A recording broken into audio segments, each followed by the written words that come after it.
សូមស្វាគមន៍ចំពោះកម្មការមេរៀនបន្តទៀតសម្រាប់មេរៀននេះគឺយើងរៀនទាក់ទងជាមួយនឹងការធ្វើ transform តពីមេរៀនមុនក៏ប៉ុន្តែយើងផ្ដោតសំខាន់ទៅលើការប្រើប្រាស់ទៅលើ tool អញ្ចឹងសម្រាប់បងប្អូនដែលមិនទាន់បានជួយចុច subscribe សូមជួយចុច subscribe ក៏ដូចជាចុចរូបសញ្ញាកណ្ដឹងដើម្បីទទួលបានវីដេអូថ្មីៗពីការចែករំលែកការប្រើប្រាស់កម្មវិធី Blender អូខេអញ្ចឹងខ្ញុំធ្វើការលុបទៅលើគួបសិនដើម្បីខ្ញុំធ្វើការ add ទៅលើ object មួយផ្សេងទៀតដើម្បីងាយស្រួលអញ្ចឹងខ្ញុំធ្វើការ click លើវាមកចុចទៅលើអក្សរ x ហើយចុច delete ខ្ញុំធ្វើការបង្កើតទៅលើក្បាលស្វាអញ្ចឹងចុចទៅលើ shift a ហើយយើងយក mesh ហើយយើងយក monkey អូខេបន្តមកទៀតខ្ញុំធ្វើការ scale វាធំតិចខ្ញុំចុចទៅលើអក្សរ s ហើយទាញវាធំជាងមកដើម្បីងាយស្រួលមើលអូខេខ្ញុំបានប៉ុណ្្នឹងហើយ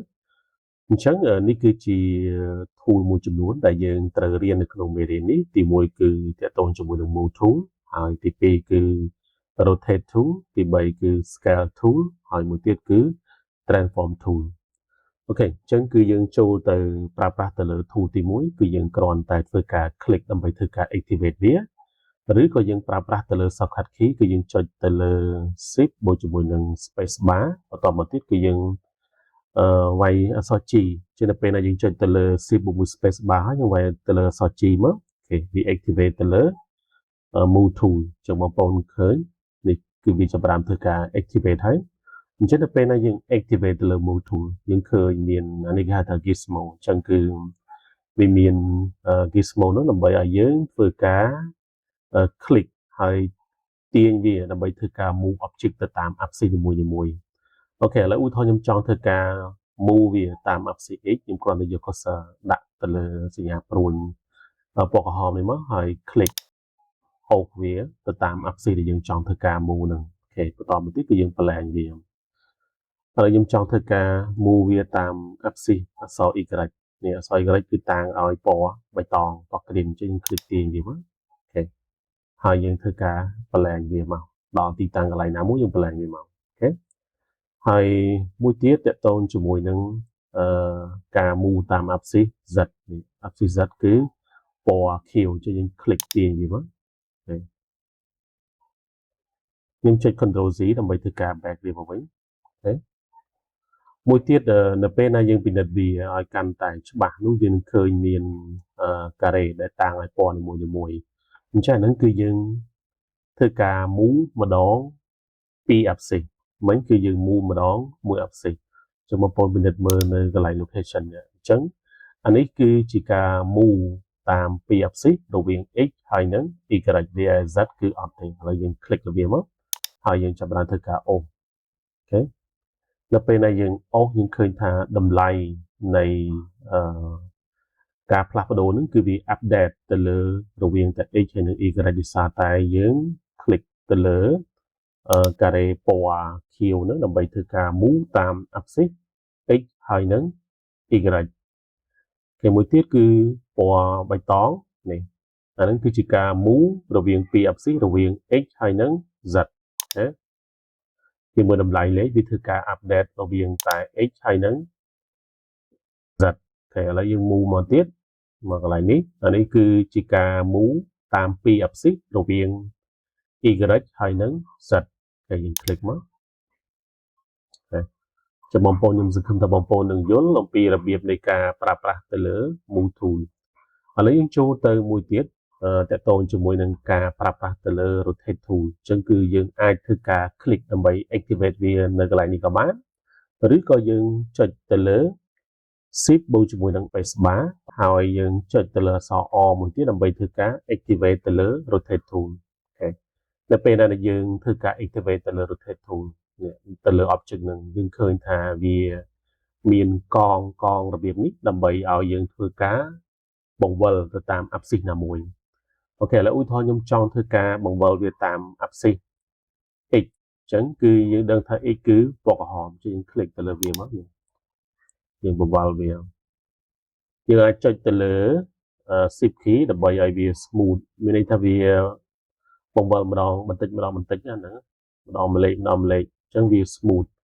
បើសិនបើយើងចង់បង្វិលវាម្ដង5ទៅការ៉េគឺយើងចុចទៅលើ control មកអូខេអាហ្នឹងគឺយើងបង្វិលវាតាម axis x ឥឡូវយើងបង្វិលវាតាម axis អក្សរ z អក្សរ z យើងដឹងថាវាគឺជាពណ៌ខៀវអញ្ចឹងយើង click លើវាមកសកត់ហើយអូសម៉ៅយើងជាយើងឃើញមានបន្ទាត់មួយពណ៌ខៀវហ្នឹងតាំងឲ្យ axis អក្សរ z អញ្ចឹងគឺវាធ្វើការ lock ហើយយើងអាចបង្វិលវាបានហើយយើងអាចចុច control ដើម្បីវា constraint ម្ដង5 degree ហើយមួយទៀតគឺយើង move វាតាម axis អក្សរ y ជាយើងធ្វើការ click ទៅលើកងពណ៌បៃតងហើយយើងចាប់បានធ្វើការបង្វិលបន្តទៀតអូខេខ្ញុំចុច control C back វាមកវិញអាហ្នឹងគឺយើងការបង្វិល object ទៅតាម axis នីមួយៗហើយបើសិនបើយើងចង់ធ្វើការបង្វិលវាជាលក្ខណៈ free ជាលក្ខណៈសេរីយើងយក cursor ដាក់ចូលនៅក្នុងហ្នឹងមកក៏ប៉ុន្តែកុំឲ្យប៉ះទៅលើ axis ណាមួយ click សកត់ម៉ៅមកអូខេហើយយើងអូសម៉ៅរបស់យើងដើម្បីបង្វិលឃើញអត់ហើយសម្រាប់ពណ៌សនេះគឺជាការបង្វិលទៅតាម current view នេះ current view នោះឧទាហរណ៍យើងដាក់វាអញ្ចឹងយើងចង់បង្វិលអញ្ចឹងយើងគ្រាន់តែយក cursor ដាក់ឲ្យចំកហ្នឹងមកហើយ click អូសវាមកអាហ្នឹងគឺយើងធ្វើការបង្វិលវាទៅតាម current view ន័យថា view ជាក់ស្ដែង view ដែលយើងកំពុងស្ថិតនៅអូខេខ្ញុំចុច control Z ដើម្បី back មកវិញឬក៏យើងធ្វើការ reset នៅកន្លែងនេះឲ្យវាមក zone វិញសម្រាប់ location ហើយ rotation ខ្ញុំឲ្យវាមក zone ដែរហើយអញ្ចឹងវាមកទីតាំងចាស់នៅកន្លែង world origin នេះអូខេឥឡូវខ្ញុំចូលទៅ activate ទៅលើ scale tool អញ្ចឹងគឺយើងចុចទៅលើ tool នឹងក៏បានឬក៏យើងចុចទៅលើ shift បូកជាមួយនឹង space bar យើងដកដៃចេញហើយយើងចុចទៅលើអក្សរ S មួយទៀតដើម្បីធ្វើការ activate ទៅលើ scale tool អញ្ចឹងសម្រាប់ scale គឺវាមិនខុសពីការប្រើប្រាស់ទៅលើ mouse លើមុនទៀតទេគឺយើងអាចធ្វើការ click ទៅលើនេះប៊ូតុងនៅខាងចុងនៃ gizmo ហ្នឹងគឺយើងធ្វើការ click ទាញមកឧទាហរណ៍ថាខ្ញុំចង់ធ្វើការ scale វាតាម axis x click ទាញវាមកឲ្យវាធំតូចអីអាស្រ័យលើបងប្អូនអូខេហើយមួយទៀតអានេះគឺជាការ scale តាម axis y អូខេអានេះគឺ scale តាម axis z អូខេហើយសម្រាប់ប៊ូតុងការ៉េនេះ4ជ្រុងហ្នឹងអាហ្នឹងគឺជាការ scale ម្ដងពី axis អញ្ចឹងបើសិនវានៅចន្លោះណាឧទាហរណ៍វានៅចន្លោះរវាង x ហើយនិង y ចានេះគឺ scale តាមពី axis រវាង x ហើយនិង y អូ